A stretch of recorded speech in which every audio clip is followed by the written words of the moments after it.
नमस्कार दोस्तों, स्वागत है आप सभी लोगों का Sonu study classes YouTube channel में। दोस्तों मैं आप लोगों को NCERT book class 10 Hindi chapter 6 Himalaya से पद्यांशों पर आधारित प्रश्न उत्तर मैं आप लोगों को इस वीडियो में बताऊंगा। प्रश्न नंबर 1, हे चीर महान यह स्वर्ण रश्मि छू श्वेत भाल बरसा जाति रंगीन हास शैली बनता है इंद्रधनुष परिमल मलमल जाता बतास परे रागहीन तू हिम निधान।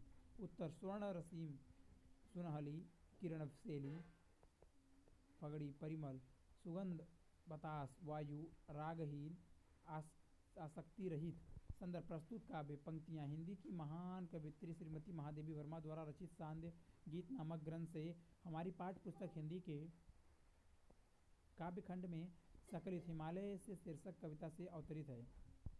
विशेष इस शीर्षक के शेष समस्त पद्यांशों के लिए यही संदर्भ प्रयुक्त होगा। प्रसंग, इन पंक्तियों में कवित्री ने हिमालय की चीर महानता और निर्लिप्तता का वर्णन किया है। व्याख्या, हिमालय की महानता का वर्णन करती हुई कवित्री ने कहा है कि हे हिमालय, तुम चिरकाल से अपने गौरव एवं महानता को बनाए हुए हो। तुम्हारे श्वेत बर्फ से ढके हुए शिखरों पर जब सूर्य की सुनहरी किरणें पड़ती हैं तब लगता है कि जैसे चारों ओर तुम्हारी रंगीन हंसी बिखर गई हो। बर्फ पर सुनहरी किरणों के पड़ने से ऐसा मालूम पड़ता है जैसे हिमालय ने अपने सिर पर इंद्रधनुष रंगों की पगड़ी बांध रखी हो। फूलों के संपर्क में सुगंधित वायु उसके शरीर पर मानो चंदन का लेप कर जाती है, परंतु हिमालय इन सभी चीज़ों से निर्लिप्त है। इन सभी वस्तुओं से उसे किसी प्रकार का अनुराग नहीं है, इसलिए वह महान है। काव्यगत संदर्भ, नंबर 1, काव्यत्री ने इन पंक्तियों में हिमालय की महानता एवं वैराग का वर्णन किया है। भाषा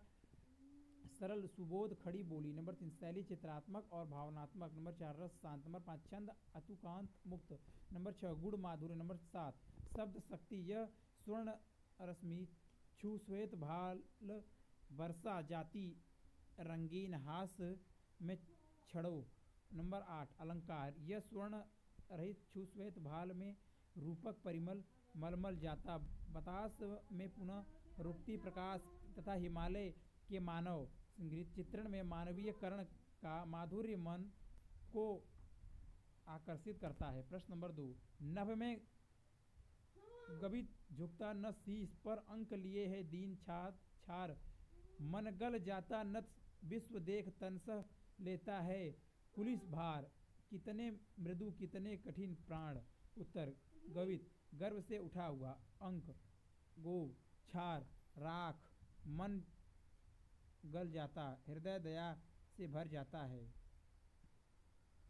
पुलिस वज्र। प्रसंग, कवित्री ने इन पंक्तियों में हिमालय की कठोरता और कोमलता का वर्णन किया है।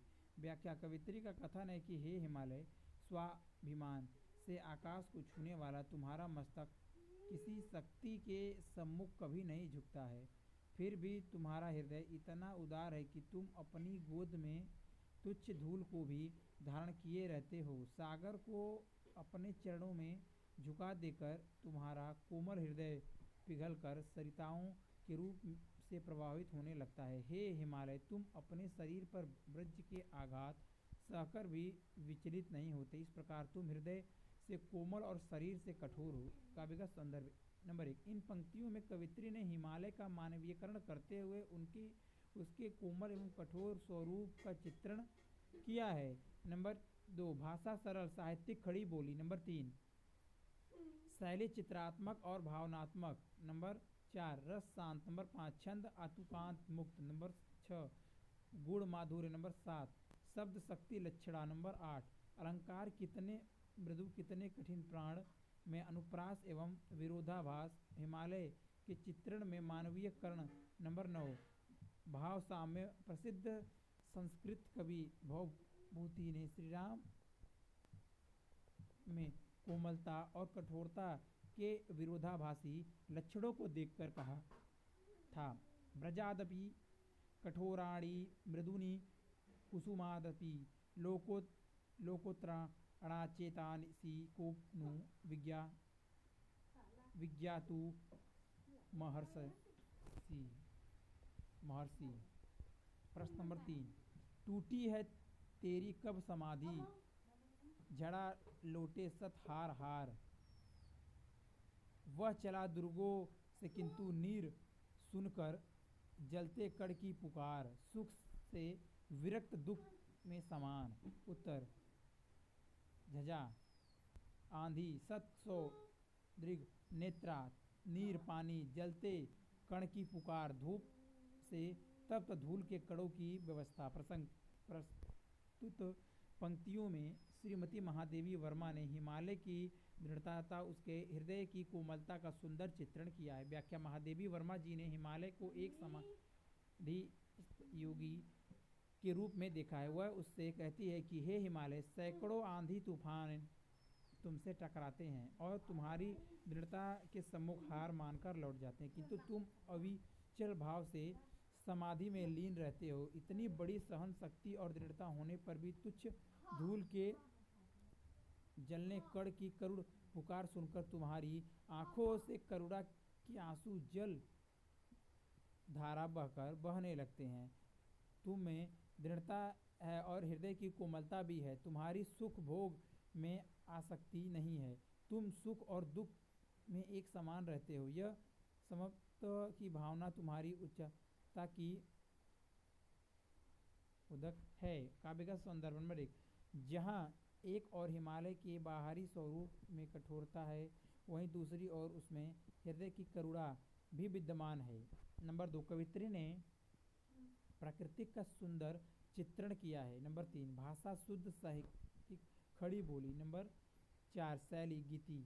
नंबर 5। रस शांत। नंबर 6। छंद अतुकांत मुक्त। नंबर 7। गुण माधुर्य। नंबर 8। शब्द शक्ति लक्षणा। नंबर 9। अलंकार हार हार में पुनरुक्ति प्रकाश तथा हिमालय के चित्रण में मानवीय करण। नंबर 10। भाव साम्य, कभी हंसना कभी रोना और सुख दुख को समान भाव से ग्रहण करने में के जिस जीवन आदर्श को कवित्री ने हिमालय के माध्यम से प्रस्तुत किया है, उसी का अपनी कविता में सामर्थ्य करते हुए भगवती शरण वर्मा कहते हैं, छक्कन सुख दुख के घूंटों को हम एक भाव से पिए चलें। प्रश्न नंबर 4। मेरे जीवन का आज मुख तेरी छाया से हो मिलाप, तन तेरी साधकता छू ले, मन ले करुणा की था, नाप उर में वापस दृग में विहान। उत्तर साधकता, साधना का गुण, पावर्स, वर्षा ऋतु, विहान, प्रातकाल। प्रसंग। इन पंक्तियों में कवित्री हिमालय की महानता का वर्णन करते हुए अपने जीवन को हिमालय के समान ढालना चाहती है। व्याख्या। महादेवी जी अपने जीवन को हिमालय की छाया में मिला देना चाहती हैं। तात्पर्य यह है कि वह हिमालय के सद्गुणों को अपने आचरण में उतारना चाहती हैं। इसलिए वह हिमालय से कहती हैं कि मेरी कामना है कि मेरा शरीर भी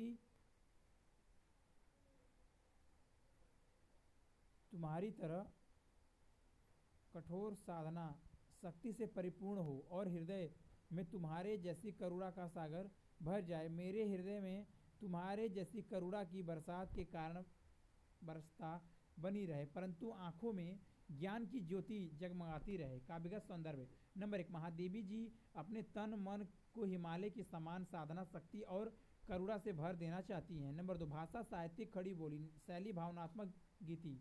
नंबर 3। रस शांत। नंबर 4। गुण माधुर्य। नंबर 5। शब्द शक्ति लक्षणा। नंबर 6। छंद अतुकांत मुक्त। नंबर 7। अलंकार, तन तेरी में अनुप्रास तथा हिमालय में चित्रण में मानवीय करण। नंबर 9। भाव साम्य, भद्रा कुमारी चौहान भी करुणा से आकुल तान बनकर अपने प्रिय के प्राणों में बस जाना चाहती हैं। तुम कविता के प्राण बनों में उन प्राणों की आकुल तान निर्जन बन को मुखरित कर दे, प्रिय अपना सम्मोहक गान। अगर वीडियो अच्छी लगी तो वीडियो को लाइक करें, शेयर करें, कमेंट करें और नेक्स्ट वीडियो के लिए चैनल को सब्सक्राइब जरूर करें। Thank you for watching.